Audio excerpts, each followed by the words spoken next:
contento de estar aquí en la Iberoamericana, en la universidad donde estudié. Me siento muy honrado, de verdad es un placer estar aquí. Y más con esta comunidad de gente que le interesa ver hacia las estrellas y que le interesa retratarlas, es algo muy bonito. Pues quiero empezar primero con un video que les preparé, espero que...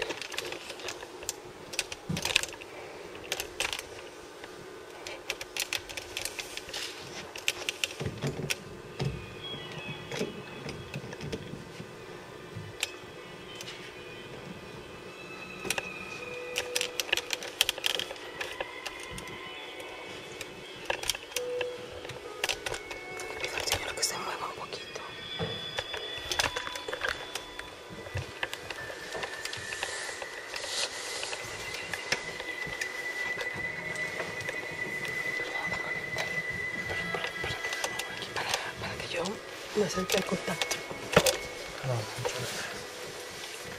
Gracias. Muy amable.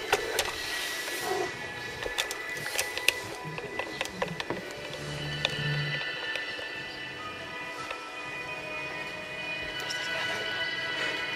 ¿Está cargando?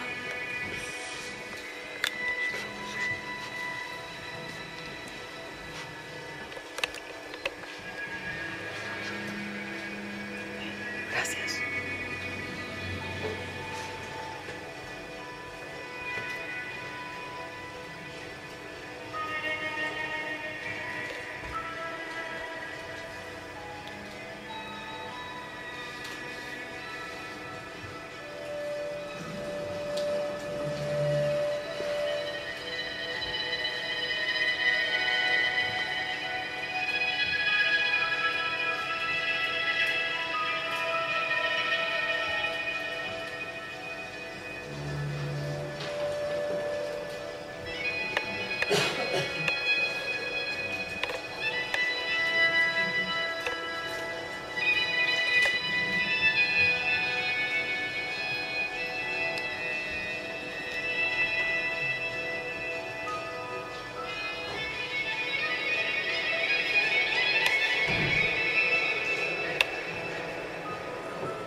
Bueno, pues qué bueno que están acá.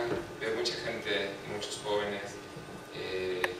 Y la primera pregunta que tengo es saber quiénes de aquí van a viajar a Yukon próximamente con fotopaseos.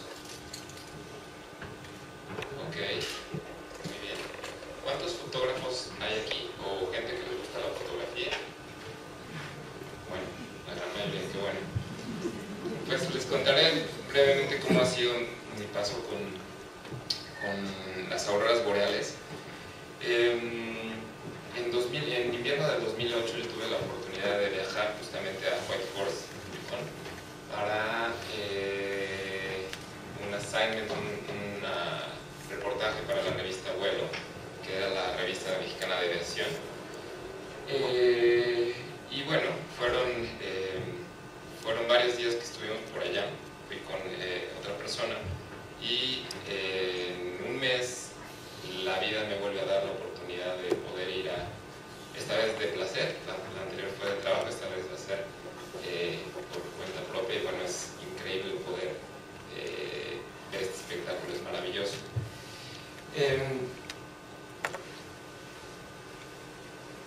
Bueno, me gustaría empezar diciendo que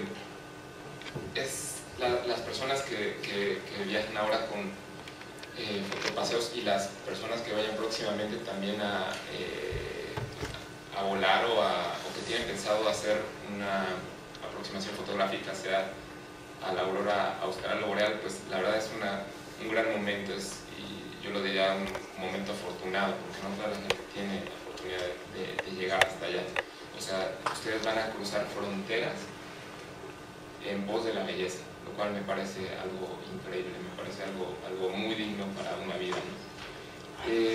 Y bueno, más cuando se habla de la sensualidad y de retratar a la aurora boreal, ¿no? Entonces, pues en este assignment que les conté en este reportaje en 2008, fue muy interesante porque algunas veces se llega con todo perfectamente planeado, con confort, etcétera, como Fotopaseos brinda, ¿no? Y hay veces que pues es un poco a la aventura, ¿no? Entonces nosotros tuvimos esa combinación de dormir en una tienda y también de dormir en una cabaña, y es muy interesante lo que va pasando, ¿no? Porque de pronto estás al lado de una fogata en medio del bosque a menos 30 grados.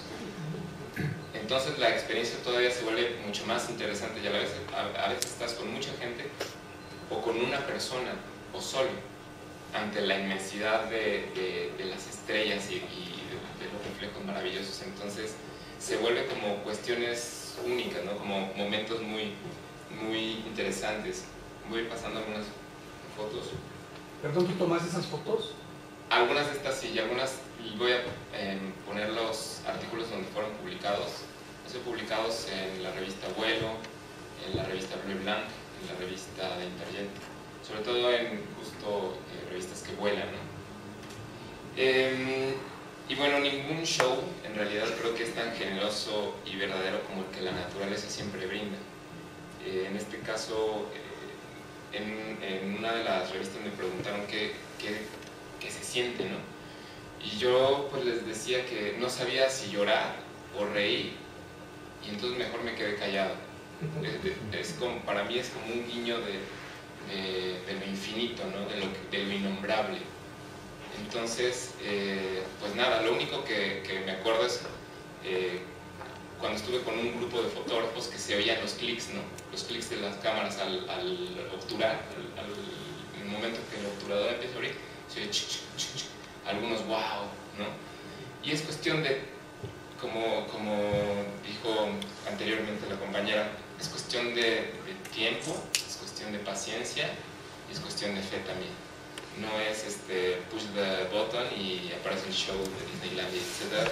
Tiene cuestión de espera, pasan 2 horas, 3 horas, 4 horas, un día, 2 días. Hasta el tercer día fue que nosotros pudimos hacer finalmente el assignment por el que íbamos justo para la revista.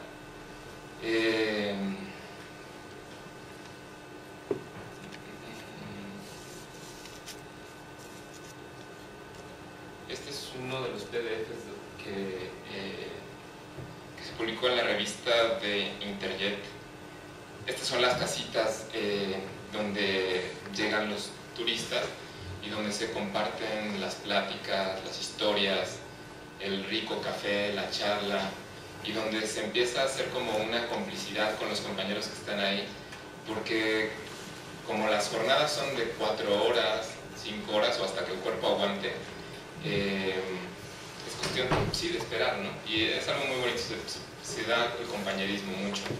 De pronto se forjan amistades con gente de Japón, con brasileños, con gente que le gusta ver hacia el cielo, ¿no? Entonces es algo muy interesante. Y de pronto empiezan esto voy a hablar ahorita de actividades extras que justamente se pueden realizar en estos lugares. Y por ejemplo, de pronto empiezan a aparecer con brillos y colores que van del azul y el púrpura al amarillo, al violeta, con formas distintas, desde ondulaciones hasta horizontales, verticales, en fin, hay como gran variedad de imágenes, espirales también mucho. Es muy interesante la cuestión de ser partícipe de esta espera, porque hay muchísimas formas de entender cómo fotografiar. Cada quien tiene su estilo particular, y bueno, a mí lo que me gustaría aquí platicarles es como cómo yo fotografié estas auroras boreales. Les muestro algunos tips que puse por acá.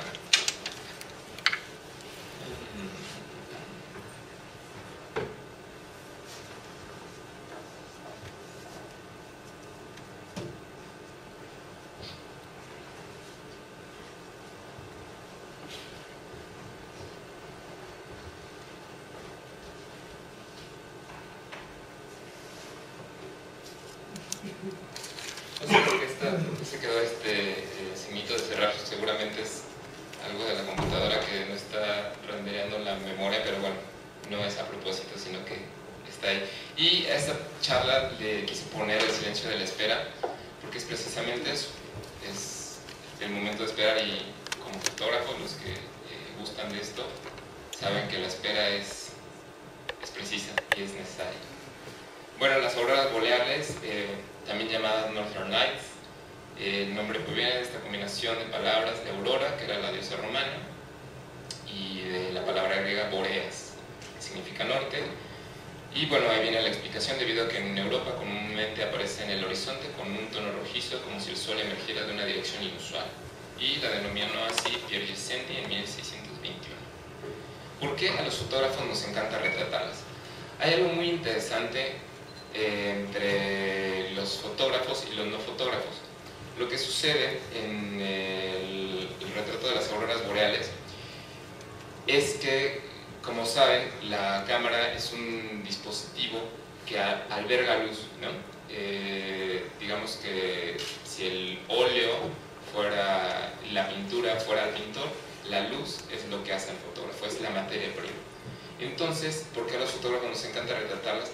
Porque a través del equipo que tenemos se nos va a dar la oportunidad de que esto que ven ustedes, a la hora de pasarlo a la computadora, bueno, hablo ahora en términos digitales porque ya pocos tomamos o retratamos en análogo, en película, pero en digital, a la hora de pasarlo ya o de visualizarlo en la computadora, vemos cómo la exposición larga, la larga exposición con un diafragma abierto, nos va a dar estos colores y matices más acentuados de cómo los vamos a ver. Ustedes cuando lleguen a Yukon, a Whitehorse, verán que el show de las auroras no es tan evidente al ojo humano como lo es a la cámara. La cámara es realmente como el elemento que traduce eso, ni siquiera la de video, porque las cámaras de video es como el ojo humano, pero aquí como vamos a hacer fotografías de más de 15 segundos de exposición, va a estar, digamos, se abre el obturador y el sensor digital, el chip digital que tiene la cámara, que traduce la luz en código binarios, en unos y ceros, para después hacer píxeles y después hacer megapíxeles, y después cada uno va a formar la fotografía.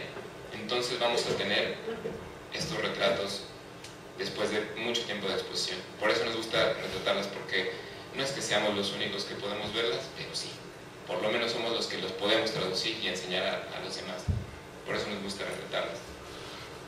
En esta región a donde viajará Fotopaseos, llamado Whitehorse, en Yukon, pues hay distintas etnias todavía, les llaman en Canadá First Nations, lo cual me parece muy interesante. En vez de decirles indígenas, son etnias, ¿no? Y hay leyendas acerca de las auroras boreales. Algunos decían, algunos de las First Nations decían que eran las almas de los niños que murieron en edad temprana. Cuando empiezan a salir las auroras es cuando salen a jugar sus espíritus. Entonces son como pequeños guiños de niños jugando. Otros dicen que son llamados de guerreros. Otros dicen que son como profecías que sucederán, que ciertos colores indican algo. Por ejemplo, el rojo, algunas sangres de los guerreros inuits, que es una de las etnias que está por ahí, por Yukon, desde British Columbia hasta Yukon. Entonces, es muy interesante si pueden acercarse justo a a los guías del tour, porque ellos les darán justo estos pequeñas leyendas, comentarios, que hace todavía más exquisito el viajar hasta allá. Entre la información que podamos recuperar, las leyendas o cuestiones del viaje que podamos tener y nuestra preparación como fotógrafos, va a ser un gran viaje, se nos asegura. Y bueno, aquí ya propiamente los tips para fotografiarlas. Alguna duda que tengan, por favor me van diciendo, vamos charlando. La cuestión es que puedan irse lo mejor o con más dudas. Con más dudas, eso me gustaría. Bueno, la vestimenta. Ropa interior térmica, calcetines térmicos, tenis o botas con buen agarre al hielo, guantes y gorro o pasamontañas, y pantalón y chamarra especial. Seguramente se los brindará el prestador de servicio con el que vayan, al igual que las botas. Pero lo importante sí es como la ropa interior, porque estar a menos 30 grados, si aquí en México estamos a 5 grados y a veces ya estamos rechinando los dientes, quizá a menos 30. Dicen que, bueno, a mí me pasa que en menos 10 ya no siento la diferencia entre menos 20 y menos 30, es como un bloque, ¿no? Como si te estamparas con un bloque, pero me imagino que con esto van a poderlo lograr muy bien. Este no es un refugio, en realidad es un bed and breakfast que está seguro por allá en Navidad. Este es un refugio donde ahí adentro sucede la cuestión de la plática y de la charla y la espera. Pueden dormir también si necesitan y que alguien se quede a la expectativa y que los llame. Pueden hacer turnos. Me imagino que son varios los que viajaron, así que pueden hacer equipo. Y bueno, ya en forma tips para fotografiarlas. Lo primero es cuidado con los cambios de temperatura. Adentro de las cabañas hay no una calefacción, pero sí se calientan a veces rocas como para hacer una especie de iglú, y están alrededor de 20 grados. Si hay un menos 30 afuera, hay una variación de 50 grados. Entonces a las cámaras propiamente no les pasa nada, a las baterías es a los que les pasa. Entonces ahora les voy a hablar de los tips, pero hay que procurar tener cuidado sobre todo con las baterías, llevar repuestos, y una vez que se está dentro de la cabaña, tener siempre consigo los duplicados o las otras baterías que se va a llevar.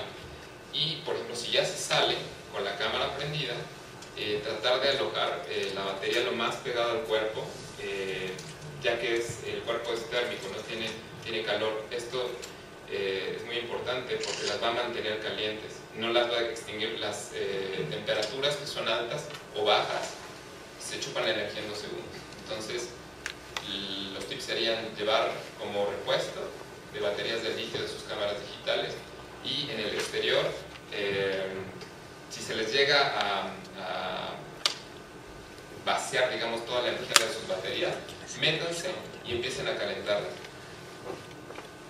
Métanselas por acá o por donde quieran, pero la cuestión es siempre tenerlas pegadas al cuerpo, donde haya calor. Luego, no uses el máximo ISO de tu cámara, el ASA, ¿no? Hay cámaras digitales que llegan hasta tener 8000 de ISO. Hay algunas otras que la que yo utilizo llega a 1600, por ejemplo, ¿no? Pero cuando esto en análogo se decía forzar la película, ¿no? Cuando se subía el ISO. Lo que pasa con esto es que se producen aberraciones de la lente y hay ruidos considerables en las fotografías a la hora de subir tanto el ISO. Al rato les paso una fotografía de estos errores o aberraciones que se llaman. Son unos círculos que empiezan a salir dentro de la fotografía y se van a dar cuenta de ello. Y también sucede que la Tierra está girando, por más tripié que se tenga estable, si se tiene un ISO muy alto y además un diafragma muy abierto y además un tiempo de exposición muy largo, se va a ver justo pixeleada la imagen y se va a ver cómo las estrellas, cómo van caminando. Entonces se van a ver como puntos, como estelas de luz. Entonces ya no se va a ver tan pura la imagen. Y tendrán que recurrir al Photoshop si es que quieren hacer más estética su imagen. Esto es lo que pasa. No sé si se alcance a ver esa del lado derecho. Eso es lo que ocurre con ASA muy alta. Son aberraciones del lente. O aquí a la izquierda vemos las estrellas como no son puntos, son como líneas. Y entre más tiempo de exposición pase y entre más ISO alto se tenga, va a ocurrir eso más. Claro, los colores van a ser mucho más saturados, ¿no? Van a ser más contrastados. Entonces, esto de la fotografía de aurora boreal es como ahora sí que medirle el agua a los camotes. Es una especie de estira y afloje hasta que nosotros sepamos cuál es nuestra obturación correcta. Y es personal también. A lo mejor a mí me gusta que se vea así y me importa más rescatar el color. Lo que les diría yo es que si se trata de rescatar color, eso se puede hacer en Photoshop. Entre más pura sea la imagen tomada en la cámara, mucho mejor va a ser a la hora de revelar. Acuérdense que el 50% de una fotografía es cuando se toma y el otro 50% cuando se revela. Y si hubiera otro 50% sería cuando se imprime, porque si no, las fotografías son archivos digitales meramente. ¿Okay?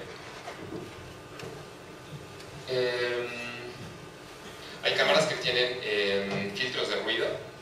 Canon, Nikon tienen estos filtros para disminuir el ruido que se hace. Obviamente, si ya cruzaron chorro 1000 kilómetros hasta Canadá y ya hicieron una inversión, tomen sus fotografías en formato RAW. ¿Por qué? Porque esto les va a dar un archivo crudo, pesado y sin ninguna compresión. Los archivos JPG son archivos comprimidos, es decir, que todos los píxeles, el tamaño y el número de los píxeles los comprime. Se ve bien a simple vista, pero si ya no quieren imprimir y si quieren hacer, digamos, no sé, una exposición quizá, les conviene tomarlos en RAW. Van a ver la gran diferencia a la hora de revelarlas en Photoshop o en Lightroom. ¿Sí? ¿Cuál sería el valor que recomiendas para una fotografía? Creo que entre 400 y 800 es el ISO perfecto. Una combinación de 400 a 800 con las pruebas yo recomendaría que se hicieran llegando, empezar a disparar y empezar a ver cómo va quedando la foto. Tiempos de exposición mayores a 15 segundos, diafragma bien abierto en lo que les dé su lente. Si tienen 5.6, 4, 2.8, qué bueno. Si es gran angular, su lente, muy padre, porque les van a quedar fotografías bastante abiertas.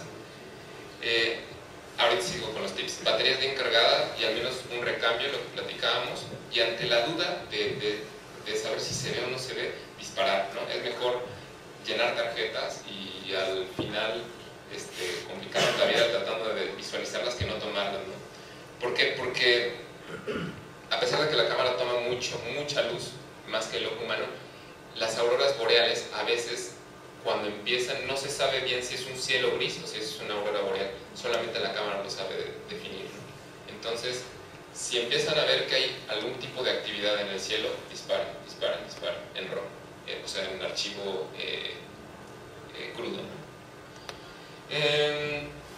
Eso, si no se ve nada en la foto, aumenten su exposición, o sea, su tiempo de exposición. Si la aurora puede verse gris a simple vista, si no, es especialmente intensa. Y probar, es lo que les decía, probar distintos tiempos de exposición, distintos tipos de diafragma, distintos tipos de ISO. Probar con distintos tipos de lente. El gran angular, el fisheye es increíble para este tipo de tomas, incluso para hacer panorámicas. Ya con su tripié recomendaría hacer pequeños cortes, ¿no? Poner referentes, a lo mejor ese arbolito, ese otro arbolito y ese otro arbolito, y empezar a hacer tomas. Y entonces después con algún programa que tengan de ensamble van a poder hacer una fotografía panorámica increíble.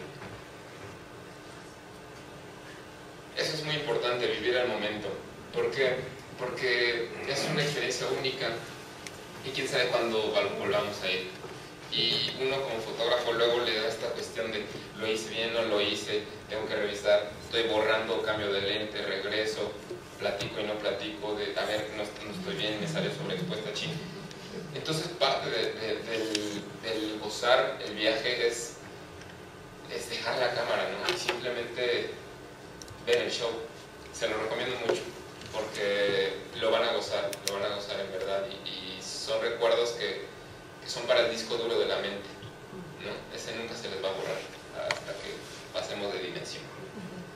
El timelapse, eso es muy padre. En cuanto ya tengan su exposición definida, sus parámetros muy claros, si tienen la oportunidad de tener un cable o un control remoto para disparar, ustedes pueden estar aquí con el compadre platicando y chuchu.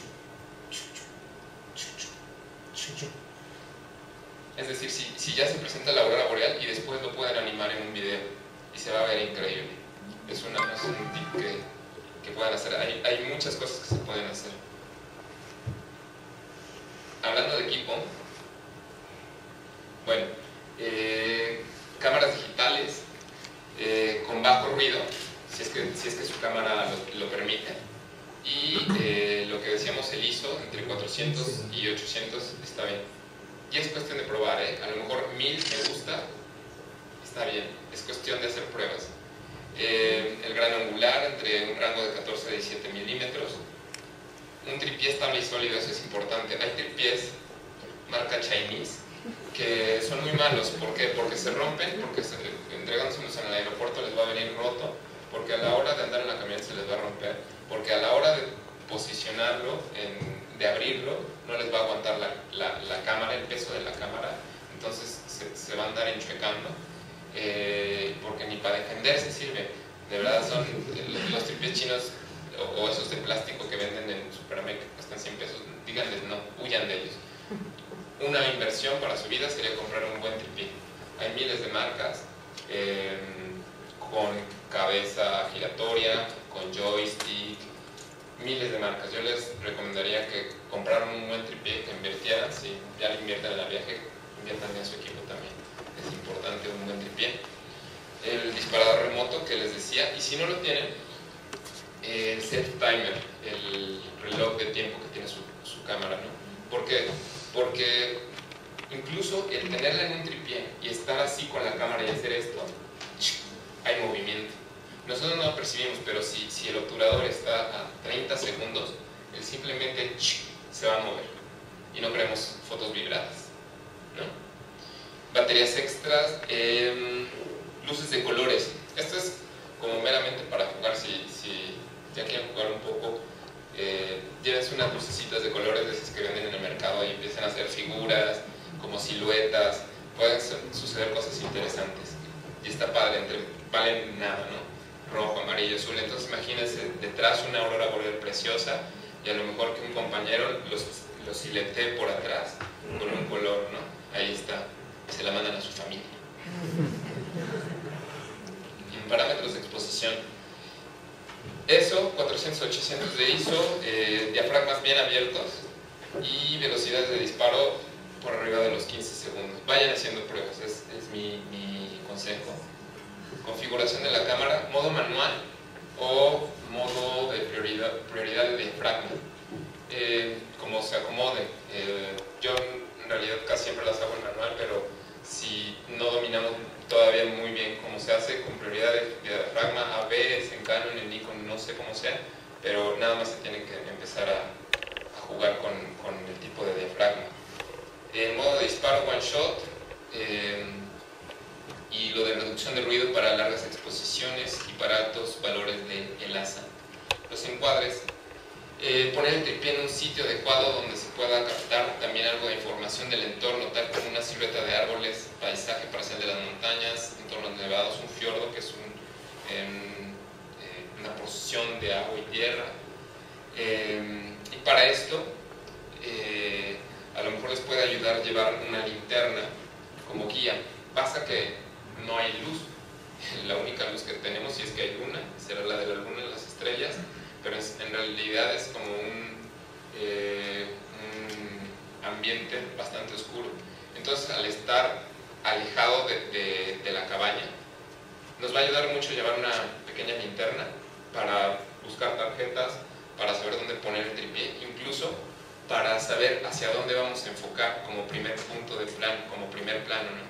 Porque si lo hacemos con automático, por ahí lo puse, nunca poner el enfoque automático, porque la máquina no es lo suficientemente inteligente para medir la luz en lugares que no hay luz o de poca luz. Entonces va a empezar a hacer nunca el autofocus, siempre en manual focus. Conviene, si es posible, equilibrar la luz de los objetos situados en primer plano para obtener un mejor resultado. Exactamente, si yo quiero tomarle a mi compañero una fotografía y está ahí a 2 metros, yo estoy aquí emplazado en la cámara, le pongo self timer, está listo. Antes de disparar, le pongo luz a él, enfoco, ya está nítida, self timer, no te muevas. ¿Okay? El revelado, la otra parte muy importante de esto de las auroras boreales, de retratarlo. Revelado RAW y guardado en PSD. Sus archivos RAW van a llegar a Photoshop o a Lightroom, y si van trabajando por capas, lo normal es irlas guardando en PSD. PSD es el formato de Photoshop, y al final darle una salida de TIFF. Estos son ya como consejos a la hora de revelar, pero son importantes. Los ajustes de luz, que los pueden hacer con curvas o con niveles de luz, contraste, nitidez, dependiendo de la pixelación. Hay filtros en Photoshop que nos dan mayor nitidez, pero el otro lado de esto es que se van a empezar si de por sí tenemos una exposición larga y un ISO alto, se van a pixelar todavía más. O sea, las fotografías que ustedes ven, que les pasé al principio, no son como son en realidad. Esas fotografías están retocadas. Las que vemos en los anuncios de publicidad y comerciales tienen mucho retoque. Las fotografías son crudas y son distintas. Saturación de color y corrección de color en zonas quemadas. Si se nos quema, si tiene mucha luz alguna parte de la fotografía, se puede todavía rescatar en algún programa de edición. Bueno, y actividades aleatorias, no todo es obviamente las auroras boreales, porque solamente son en la noche. Entonces pueden hacer excursión con trineos remolcados por perros. Snowshoe es muy padre porque Yukon, Whitehorse, brinda la posibilidad de poder dar vueltas, y es increíble el entorno nevado con ríos, con el bosque. El esquí, claro, y el curling, que es una actividad que en lo personal a mí me da un poco de flojera. Es como una cruz entre boliche y esperarse, y solo los canadienses lo entienden. ¿Hay algún canadiense aquí? Bueno, lo verán, pero es miren, se los presento. Esta cosa que está ahí es el curling. Estas como calabazas, y de lo que se trata es, en patines, todos están en patín de hielo, lo mandan hacia el otro lado. Entonces todo el equipo del otro lado está esperando a que no le metan gol, que es que la pelotita llegue al bullseye, bueno, como a la diana, la diana que está ahí, en el mero punto azul. Y de eso se trata el juego, irlo mandando, y el otro equipo está así como, y van como limpiando la pista de hielo para que se haga mucho más delgado y vaya mucho más rápido. Si pueden, vayan a darse una vuelta. No está planeado. No está planeado, pero pueden ir. Bueno, trineo con perros. El andar de excursión es increíble por los bosques. Bueno, también hay caballos que están disponibles para hacer paseos. Los perros de nuevo. Cuestiones como medio conceptuales de fotografía. Este es el piso, ¿no? Abajo es un lago que se heló, y es el piso prácticamente. Entonces ahí es como un gusano raro.